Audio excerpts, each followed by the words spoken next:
So how to actually find someone is just the good old explain how manifestation works.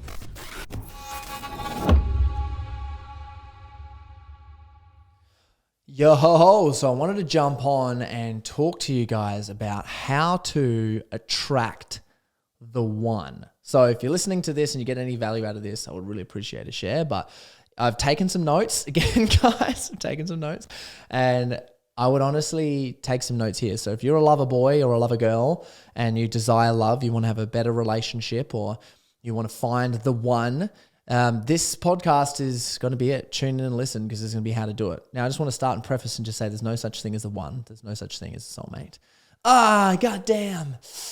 Heart's broken. But I do believe, and this is, by the way, this is all my own perception, guys. So this is what I truly believe. Take what it from you want, take what it from you will. And if you don't want to take anything like out of it, then that's completely fine too.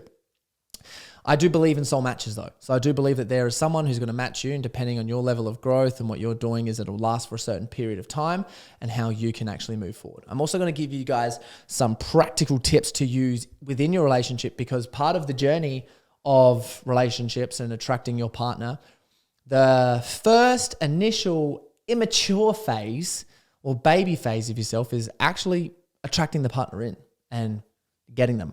Boom. Man or woman. Attracting your partner, that's the first phase and the first journey. And that's a quick one. It's a short one, right? It's actually not that hard to attract, your ideal partner. And I'll tell you, if you're struggling to attract your ideal partner, you're going to go, oh my gosh, it's not that easy. And I'm going to say, yes, it is. It's just hard on your own mindset. But in terms of keeping your partner, that is where the real journey begins. That is where you'll see time and time again, people that break up with people all the time, they can't lock down a relationship. They don't know how to do it. They don't, it tests them, it trials them. They grow too quickly and then they go, I'm not attracted to my partner anymore. Or their partner grows too quickly and they go, I'm scared, I'm not worthy enough. And then they, bail out with different things. So I'm also just taking some notes in here because I was thinking of something that's going to be really good, defining love. So I'm talking about how Friedrich Nietzsche talks about love, which I think is really powerful and really important. So start with the first question, guys. How do you attract your soul match? And I'll start with just the preface, and then I'll give you a tool of how to actually do it. So how to do it is obviously, if you haven't heard this before, but I like to sink this in, into your brain, because we know what it is, but it's just so important. And it's become the best version of you and show up as the best version of you every single day consistently, so that your most ideal partner pulls in.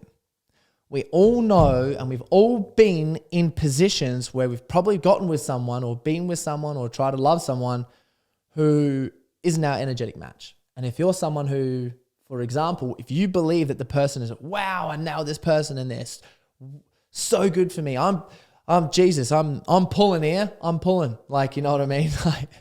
Whatever that terminology is, I can't remember what it is, pulling your weight or something. Mental blank. Anyway, you believe that the person is much higher above you. Then that's just a self-worth thing in terms of, okay, you've nailed this person some way above the line. You've got some sort of good energy to sort of attract them in. And now it's going to be a real hard journey to actually keep them, because you believe that they're better than you. Second thing is also pulling someone or getting someone into a relationship with, or meeting someone who you're not 100% attracted to. And there could be something about them, another self-worth thing in terms of you being the best version of yourself. Well, this person will do. I'll settle for this person. And I know girls actually do this a lot, but men do it a lot as well. And then we feel bad, or we resent, and this is all case, we resent the person. We feel bad because we always have this thing in the back of my mind. What if I could have done better? What if I could have done better? Oh, is this person actually for me? Is there not? Man, this is so damn difficult being in here, because I just feel like I'm committed and I want to do this, but I'm not 100% committed, which is what happened with, my last relationship. And the person that you want to attract. Everyone's got the ideal vision of it within their mind of who that actually is.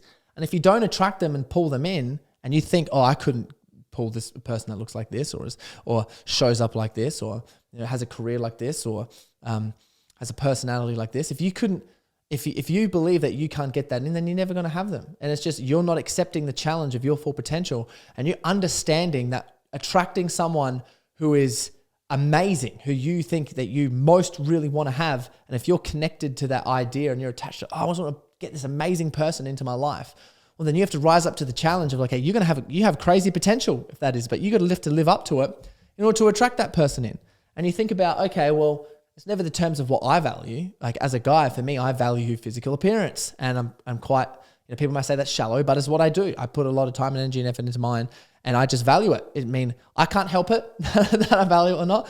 It is what I'm attracted to, and I'll never stop or shy against that, because that is what I like. And like, this is my life, quite selfishly, you know what I mean? And so I'm going to choose someone who I'm extremely physically attracted to, who I think is physically gorgeous, like my partner, Chloe. Like, I think she's the best looking thing I've ever seen in my goddamn life. And I was like, hell yeah, I want that. So I got it.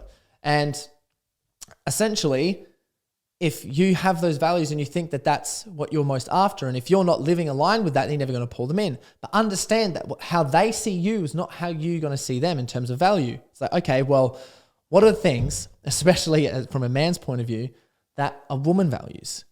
And it's safety and trust all the time. And that you can like be fun and enjoy life with them and do the things that they want to do, and that you can put them first sometimes, and you can be considerate and consider them. That's what they're most going to value. And then also financial support. So all those things come in.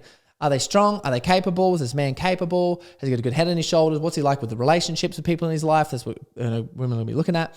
Can he, and a lot of time girls may not admit this, I don't really care how much he makes and stuff, but like, hey, if he's got plenty of money and he's making a lot of cash or whatever it is, it's going to help you feel safe regardless. Because as a woman, it's like, well, what if I have the baby or this happens and all the pressure's on me and I'm burning myself out and stressing over these things, X, Y, and Z. And it's like, well, as a guy, he's like, hey, look, I've got some money, or I've got the ability to make money. I know my purpose and my passion, and I'm chasing it.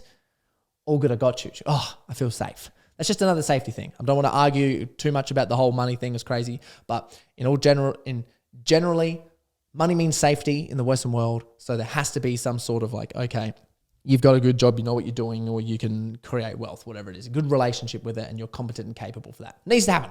And then in terms of the other places is, how are you making them feel safe emotionally? I think it's one of the most important, because girls understand, and I don't know, every single girl is listening to this right now. Literally, I'll say 100% of girls right now listen and go, Corey, you're so right. Is there emotional whirlwinds? And of course, they're supposed to be. It's feminine chaos. Girls are supposed to be emotional, up and down, here, there, left, right, center, going around the place. And us guys sometimes are emotional. We've got the emotional sense of a I don't know, a toothpick. And they understand that we need to hold space for that, because they're going to be up, down, here, there, and there. It's like, well, how can he, if he can't handle me being my emotions, how can he handle anything else? And it's, it's a really good test for us guys to go, okay, well, we need to actually have this emotional control. So that's in terms of your own value.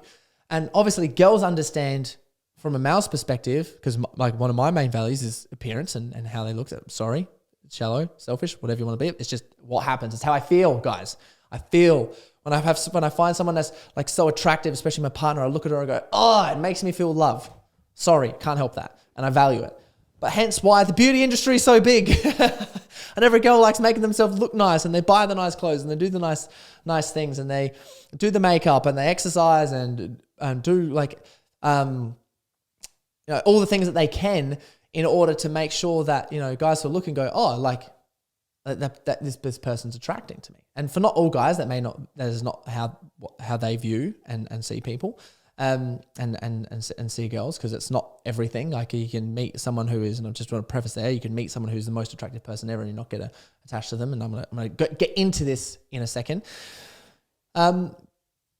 But yeah, there's a lot of things. There's one thing that we're going to look at. And one thing is going to be like, okay, is this person, for guys, does she have the ability to give and share love and be friendly and get along with all the people, in my family and people that I want to do? And does she align with my goals? Which is going to be the big one. Can she support me to achieve my goals? And will she forgive me every time that I stuff up?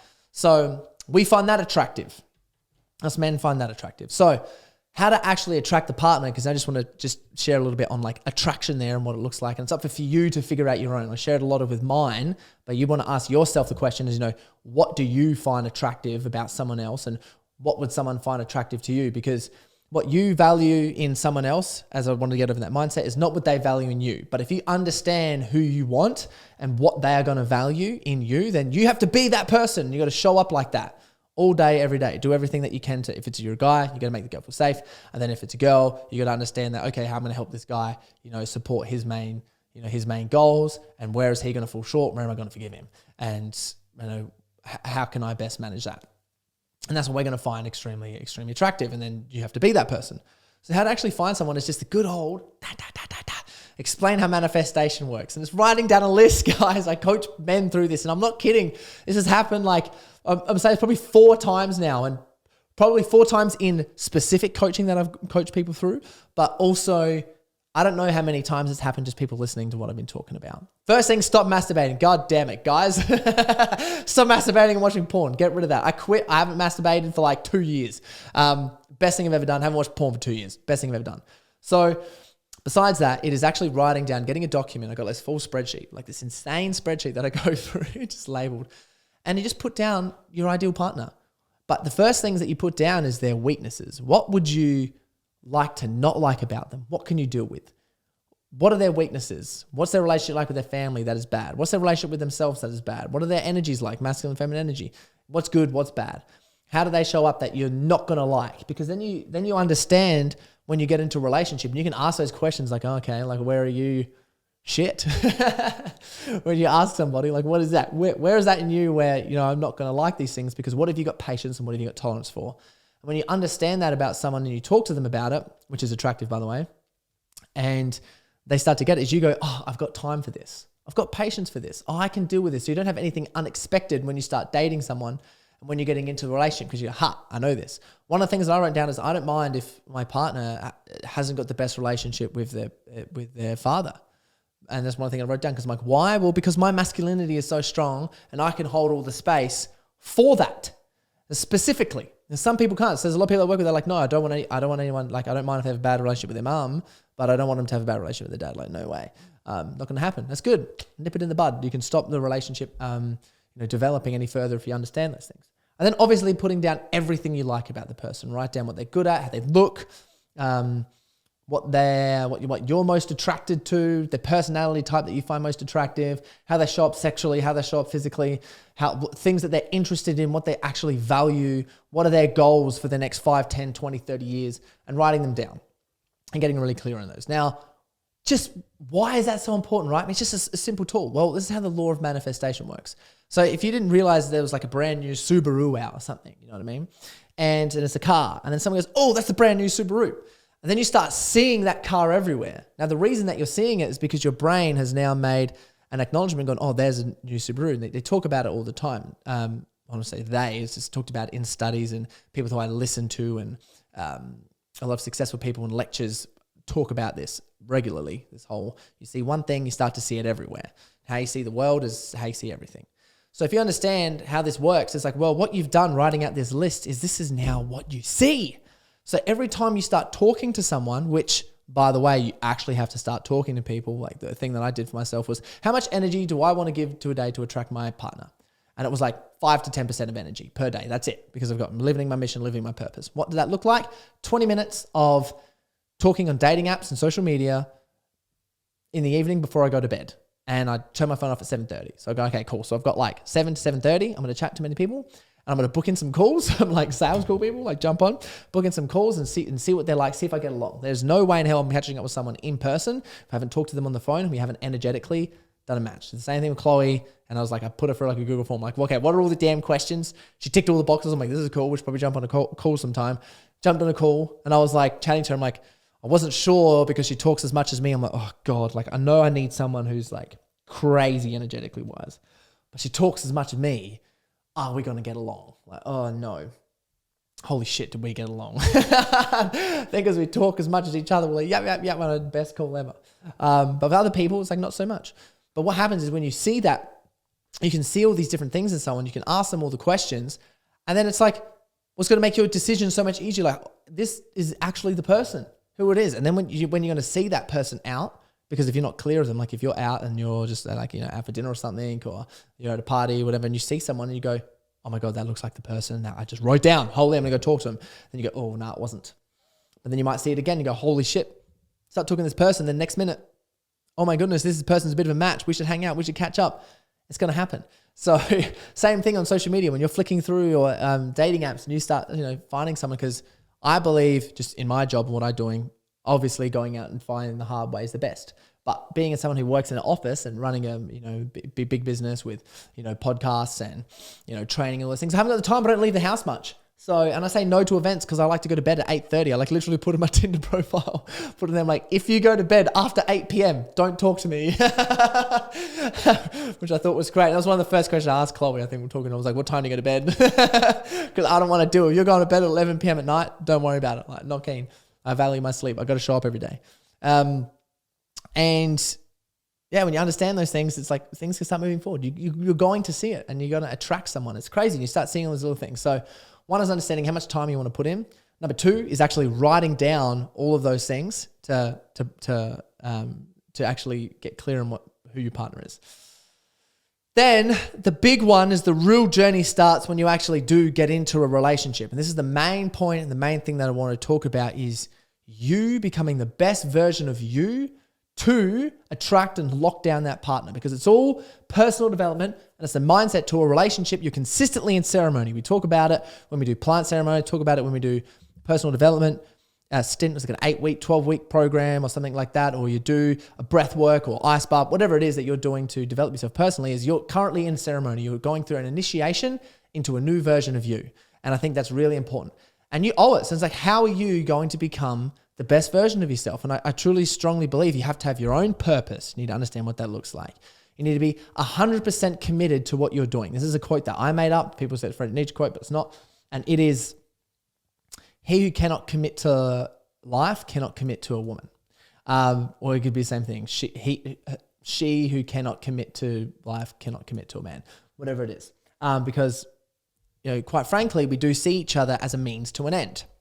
Now, how do you, so purpose, discipline, understanding 100% commitment, and then understanding the mindset and the communication tools that you need to bring in. So as a guy, it's okay, well, live your purpose, achieve what you need to achieve, get really good at communication. As a leader, if you want to inspire and motivate other people, you need to be really good at emotional control. The best leaders lead with love. They don't lead with do this, do that, blah, blah, blah, blah, blah. There's love put into what they do, and there's all good intentions for understanding for how they can do things and managing and running people. And it's quite inspiring and quite attractive, especially I believe, to look at someone who does lead with love and they're not reactive and they understand their own emotions and they can speak from an emotional perspective and actually talk about their emotions with emotional intelligence. Like leadership, I've talked to some amazing leadership, some of the best leadership trainers in Australia.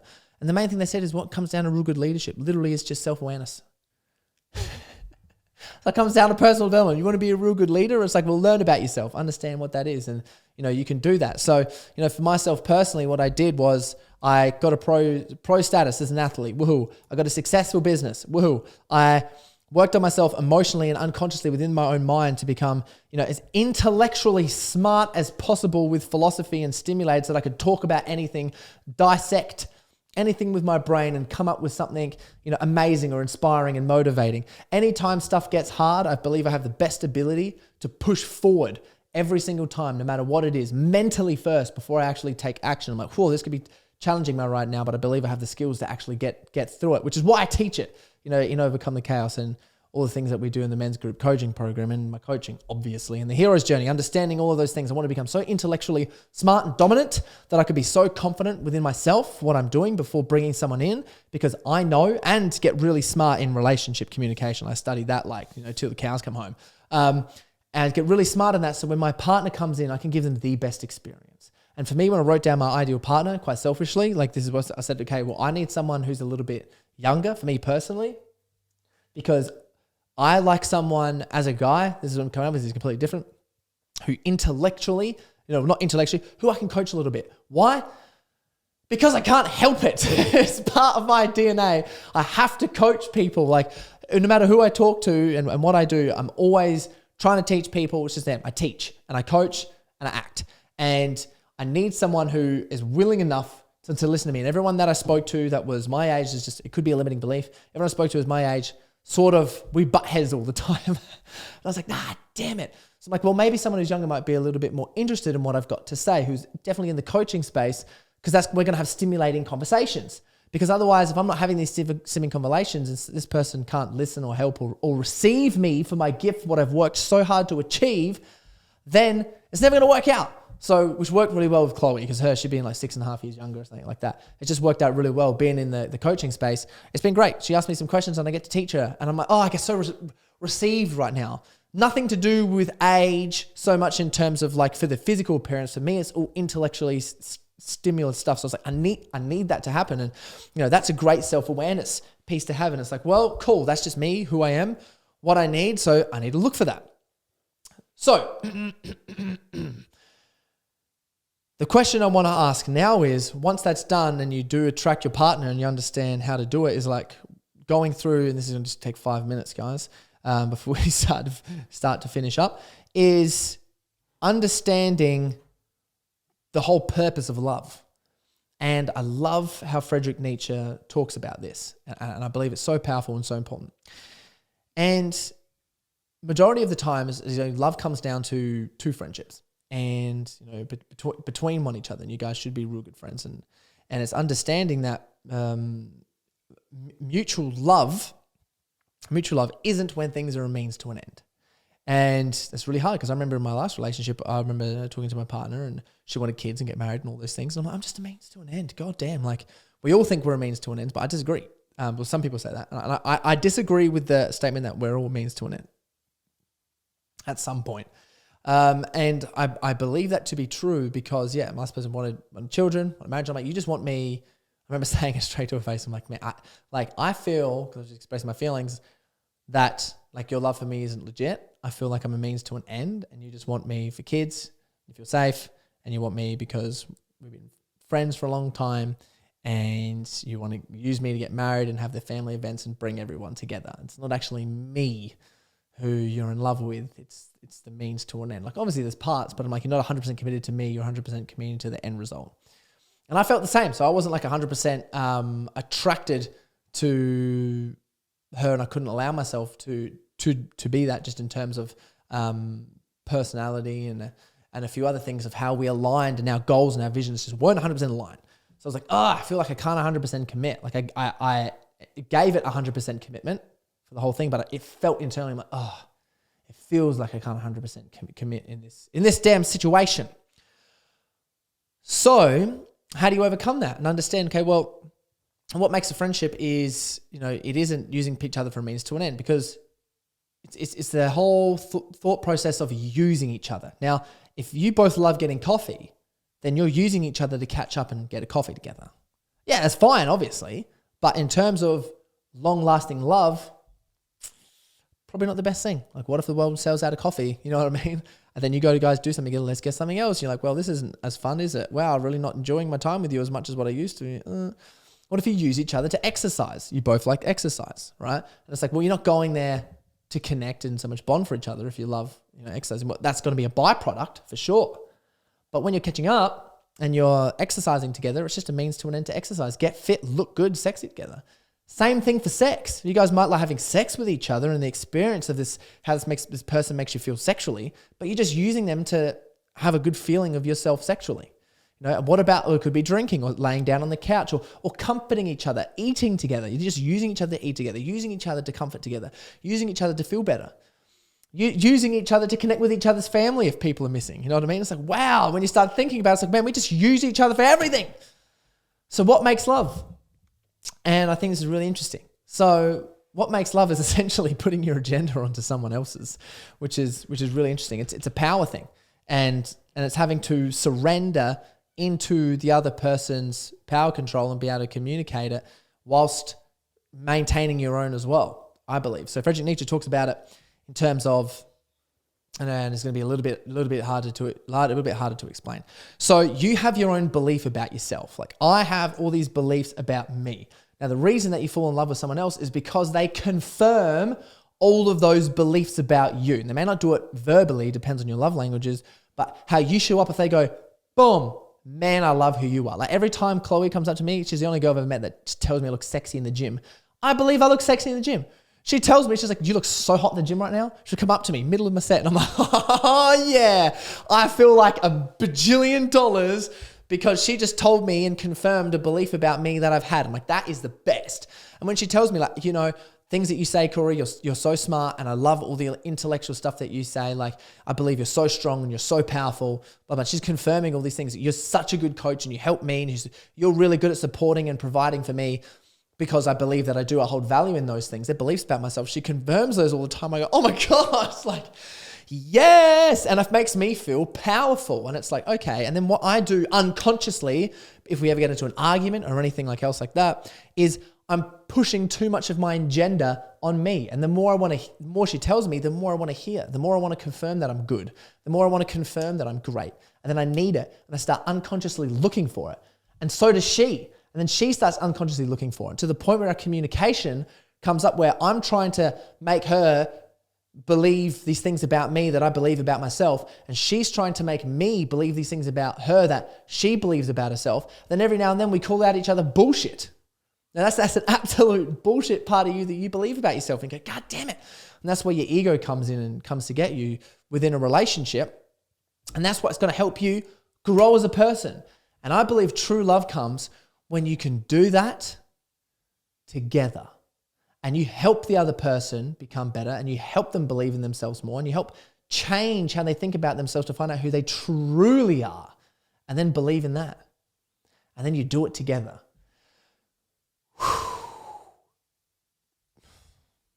Just saying that, like, makes me so emotional because of how beautiful it is. And yeah, sorry, I'm emotional now, guys. Wow, that is so powerful. Hey, you doing it together in a relationship, true love, I believe, is helping the other person believe about themselves for who they truly are and doing it with the other person. And you're going to have the frictions and you're going to have the fights and you're going to have the arguments because you're literally fighting each other's egos and you're helping.